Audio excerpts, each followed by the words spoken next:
Coup de tonnerre au procès Martinez-Zogo. Simple journaliste ou informateur au cœur d'une guerre de clans. Introduction. Une salle d'audience. Un témoin qui prête serment. Quelques phrases prononcées calmement. Et soudain, toute la perception d'une affaire qui secoue le Cameroun depuis plusieurs années semble basculer. Ce qui ressemblait à un procès centré sur un crime particulièrement médiatisé pourrait désormais révéler, selon les déclarations d'un témoin entendu à la barre, l'existence d'une lutte d'influence beaucoup plus vaste au sommet de l'État. Et si Martinez-Zogo n'était pas seulement un journaliste engagé dans ses enquêtes médiatiques? Et si, selon les affirmations formulées au tribunal, il entretenait également des échanges réguliers avec certaines des plus hautes personnalités de la présidence? Mais ce n'est pas tout. Les révélations du 33e témoin ouvrent la porte à une lecture totalement différente de cette affaire.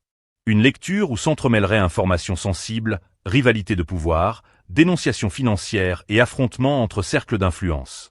Alors que révèle réellement ce témoignage? Pourquoi ces déclarations provoquent-elles autant de réactions?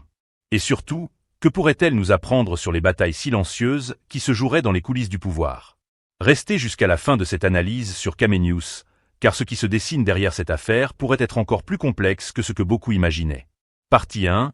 Le contexte et les faits.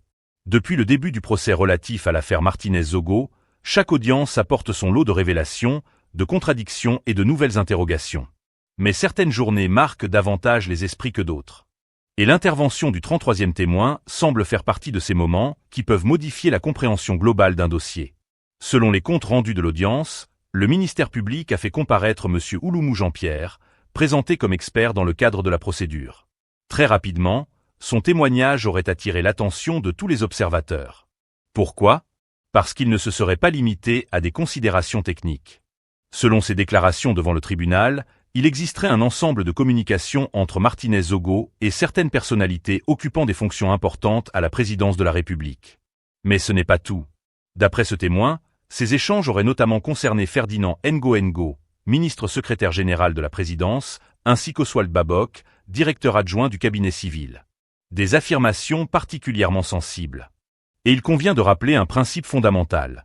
Ces éléments relèvent à ce stade des déclarations faites au cours d'un procès et doivent être considérés comme tels tant qu'ils n'ont pas été définitivement établis par la justice. C'est précisément ce qui rend cette séquence judiciaire si importante. Le témoin affirme avoir identifié un réseau de communication régulière. Selon lui, Martinez-Zogo aurait transmis des informations, des analyses et différents documents à ses responsables. Une affirmation qui, si elle était corroborée par les éléments matériels annoncés au tribunal, donnerait une nouvelle dimension au rôle du journaliste. Mais ce n'est pas tout.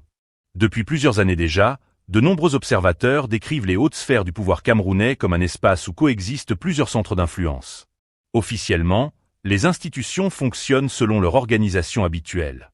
Mais dans les analyses politiques, il est souvent question de groupes, de réseaux, de sensibilités et parfois même de clans. Le témoignage du 33e témoin semble justement s'inscrire dans cette lecture. Selon son récit, les informations transmises par Martinez-Zogo auraient concerné plusieurs dossiers sensibles de gestion publique. Des dossiers qui, depuis longtemps, alimentent les débats médiatiques et politiques. Et c'est là que l'affaire prend une tournure encore plus intrigante. Car les informations évoquées ne porteraient pas uniquement sur des sujets généraux. Selon les déclarations faites au tribunal, certaines cibleraient directement l'homme d'affaires Jean-Pierre Amougou Belinga. Un nom qui occupe déjà une place centrale dans cette affaire. À partir de cet instant, le procès semble quitter le simple cadre criminel pour entrer dans celui d'une lutte d'influence beaucoup plus large. Une lutte où information, pouvoir et intérêts stratégiques pourraient s'entrecroiser. Mais ce n'est que le début. Car derrière ces révélations apparaît progressivement le portrait d'un affrontement qui dépasserait largement la personne de Martinez-Zogo. Partie 2. Le conflit qui se dessine derrière le procès. Lorsqu'on écoute attentivement les déclarations attribuées au 33e témoin, une question surgit immédiatement. Qui combattait qui dans cette affaire? Car selon cette version des faits, il ne s'agirait pas simplement d'un journaliste enquêtant sur des personnalités publiques. Il serait plutôt question d'un affrontement entre plusieurs pôles d'influence. Mais ce n'est pas tout. Imaginez un instant la scène. D'un côté, des responsables occupant des postes stratégiques au sein de la présidence. De l'autre, des acteurs économiques influents. Au milieu, un journaliste connu pour ses prises de position et ses révélations médiatiques. Et tout autour, des dossiers financiers explosifs. Voilà le tableau qui semble émerger des déclarations entendues à l'audience. Selon le témoin, Martinez-Zogo aurait transmis différents éléments concernant plusieurs affaires de gestion publique. Chaque document, chaque note, chaque information devenait potentiellement une pièce supplémentaire dans une bataille beaucoup plus vaste. Et c'est précisément là que les observateurs commencent à s'interroger. Car dans les grandes batailles politiques, l'information vaut souvent plus que l'argent.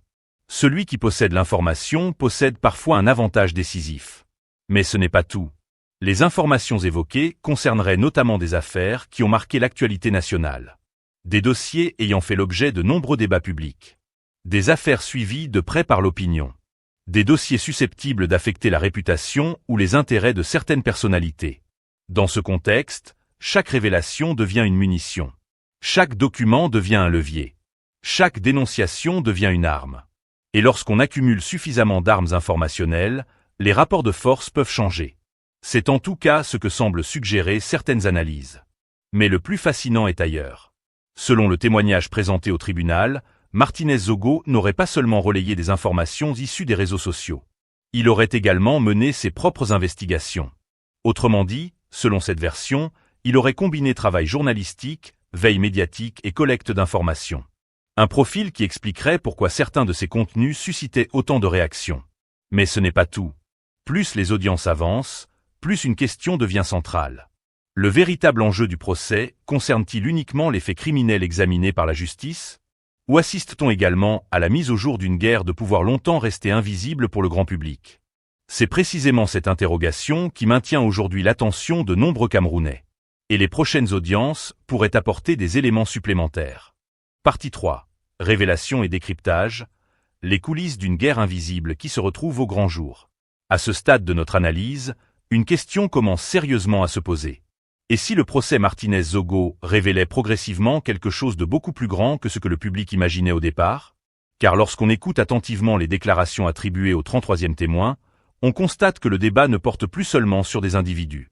Le débat semble désormais toucher au mécanisme même du pouvoir, aux circuits d'information et aux rivalités qui pourraient exister entre certains centres d'influence. Mais ce n'est pas tout. Depuis le début de cette affaire, les Camerounais ont entendu passer des dizaines d'hypothèses. Des théories, des spéculations, des accusations, des démentis, des révélations. Et à chaque nouvelle audience, le brouillard paraît se dissiper un peu, avant qu'un autre brouillard encore plus épais ne fasse son apparition. C'est un peu comme lorsqu'on roule sur l'axe Yaoundé-Douala en saison des pluies. Tu crois voir la route clairement devant toi. Et soudain, une nouvelle couche de brouillard apparaît. Tu ralentis. Tu observes. Tu cherches à comprendre. Et c'est exactement ce qui arrive aujourd'hui à l'opinion publique. Mais ce n'est pas tout. Selon les déclarations présentées devant le tribunal, Martinez-Zogo n'aurait pas seulement collecté des informations destinées à ses émissions radiophoniques. Le témoignage laisse entendre qu'il aurait également entretenu des échanges avec certaines personnalités influentes. Encore une fois, il s'agit ici de déclarations faites dans le cadre judiciaire et dont l'appréciation finale appartient exclusivement au tribunal.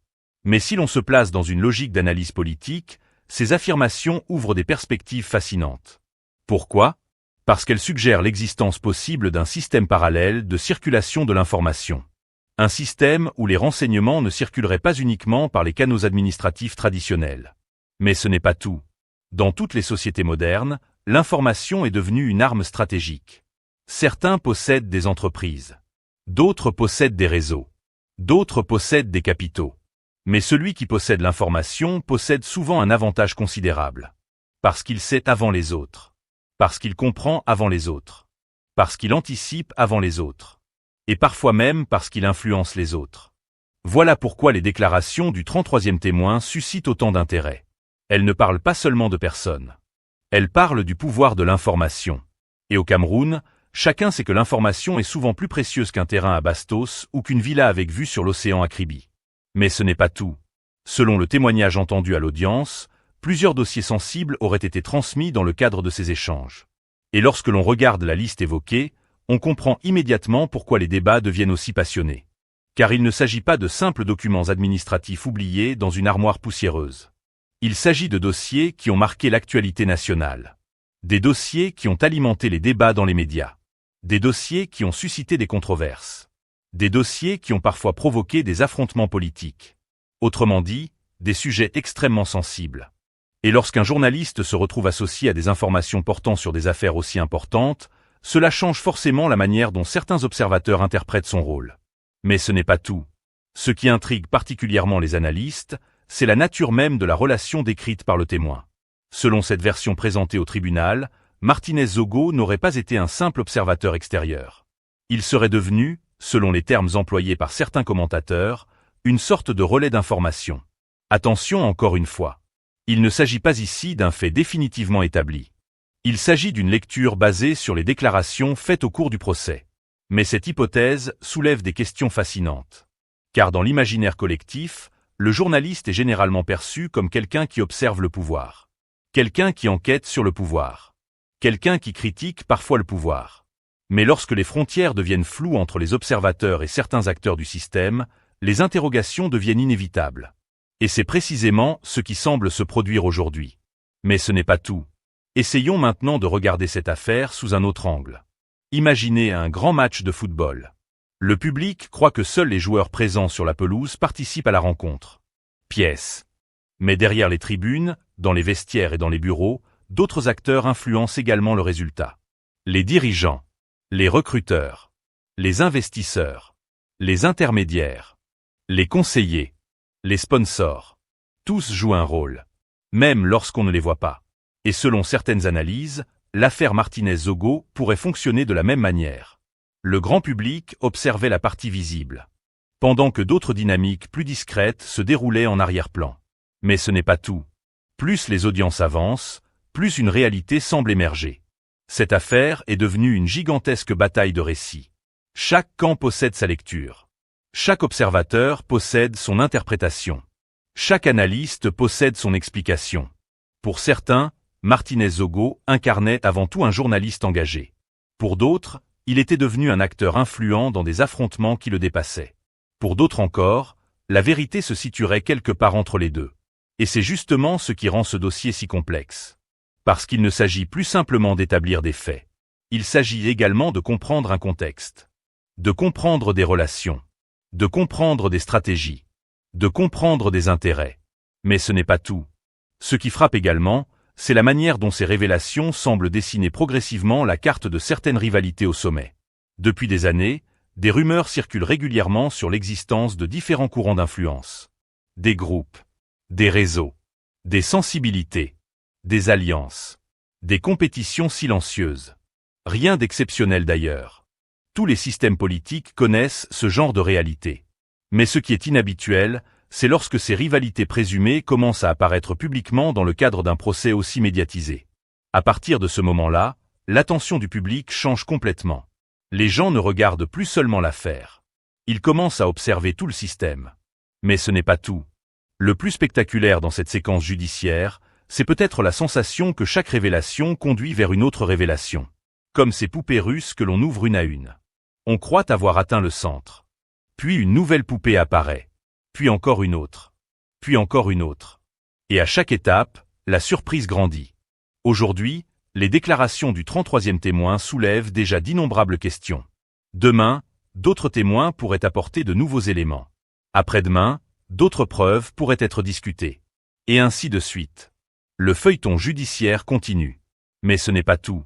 Le citoyen camerounais suit désormais cette affaire avec un mélange de curiosité et d'étonnement. Parce qu'il découvre progressivement l'ampleur des enjeux. Parce qu'il découvre la complexité des relations évoquées. Parce qu'il découvre que derrière les discours officiels se cachent parfois des réalités beaucoup plus nuancées.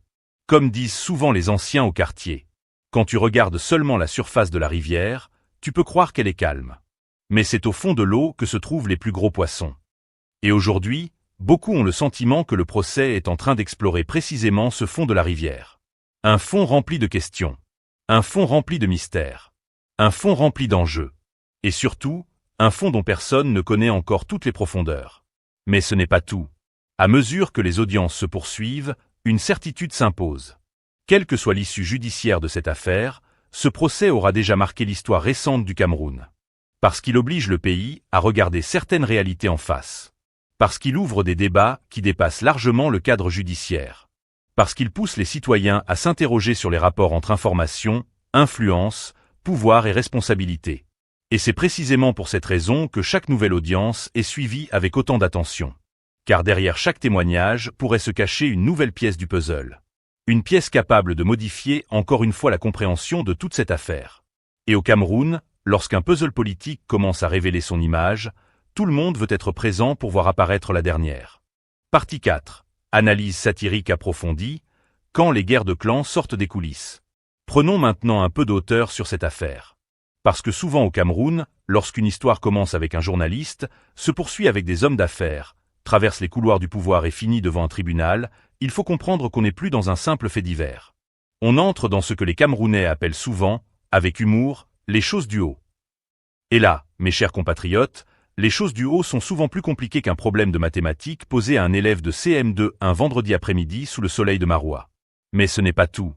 Depuis plusieurs années, de nombreux observateurs décrivent le sommet de l'État comme un espace où cohabitent plusieurs centres d'influence. Officiellement, tout le monde travaille ensemble.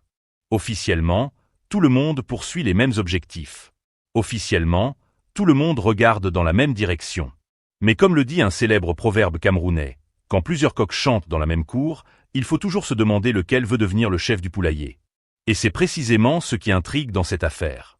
Selon les déclarations entendues au tribunal, Martinez Zogo aurait été en contact avec certaines personnalités importantes du système. Si ces affirmations devaient être confirmées par les preuves et appréciées par la justice, cela signifierait que nous ne serions plus seulement face à un journaliste qui dénonçait des scandales à la radio. Nous serions potentiellement face à quelqu'un qui se trouvait au croisement de plusieurs circuits d'information. Mais ce n'est pas tout. Imaginez un instant la scène. Au Cameroun, le citoyen ordinaire se lève à 5 heures du matin. Il affronte les embouteillages. Il cherche le carburant. Il négocie le prix du poisson au marché. Il prie pour que l'électricité ne disparaisse pas pendant le match. Pendant ce temps, dans les hautes sphères, certains analystes décrivent parfois des batailles qui ressemblent à des parties d'échecs géantes. Sauf que sur cet échiquier, les pièces ne sont pas en bois. Les pièces sont des réseaux. Les pièces sont des informations.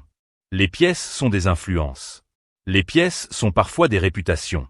Et lorsqu'une pièce importante bouge, tout l'échiquier tremble. Voilà pourquoi chaque révélation du procès provoque autant de réactions. Parce que beaucoup de Camerounais ont l'impression d'assister à l'ouverture progressive d'une porte qui était restée fermée depuis longtemps. Mais ce n'est pas tout. Dans notre pays, il existe une expression populaire qui dit « Quand les éléphants se battent, c'est l'herbe qui souffre ». Cette phrase résume parfaitement la perception de nombreux citoyens. Car pendant que certains groupes se livrent à des affrontements d'influence réels ou supposés, la population regarde tout cela avec un mélange de fascination et de fatigue. Fascination parce que les révélations sont spectaculaires. Fatigue parce que les préoccupations quotidiennes restent les mêmes. Le prix de la vie augmente.